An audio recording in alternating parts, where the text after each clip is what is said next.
here we have yet another view of the frame. So, right now, welding on my swing arm mounts, or at least starting to figure out where they're going to go.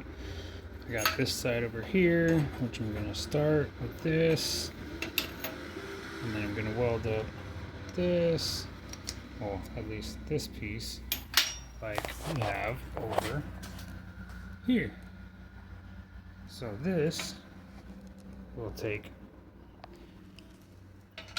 my bolt with the bushing, and the bushing is cut to fit. The swing arm is going to be a little bit wider than where this sits, so I'm going to be squeezing it in to get it to actually bolt in, which is going to be good because these are going to be putting the pressure in the right spots on the bushings, especially once everything's screwed all the way down.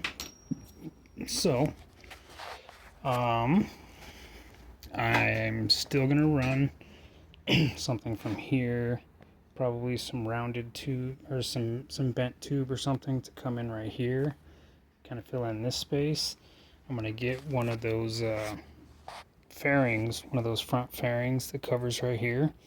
Also, my battery is going to come in and out right here, so once I get the fairing on there, it's going to be like a quick disconnect setup. I'll probably have it with a couple of straps or something, so that way I can get it on and off real easy, so that way I can get to the battery.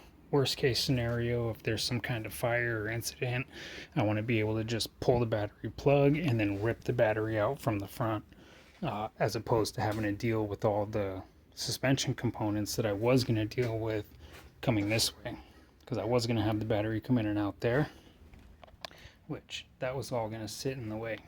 Which, by the way, looking at this now, so these are all welded in, little spider frame that's sitting up on the top rail. I'm going to add in some extra supports coming in from the bottom rail that are gonna collide. You're going to come in here, add some extra support, some reinforcement, probably run a bar that goes all the way across, something like this, because the shock's going to sit behind it. Got all these little pieces to work with over here, got some more to work with right there. I got plenty of metal, I'm not worried about that. My controller is going to sit here, opened up, so that way the heat sink can actually get some airflow. I might have a secondary tank just sitting over here, so that way I can either just hot swap them if I need to, or hook them up in line if that's easily doable as well. Still working out all the details on that. I got my air line upstairs and my air shock right there.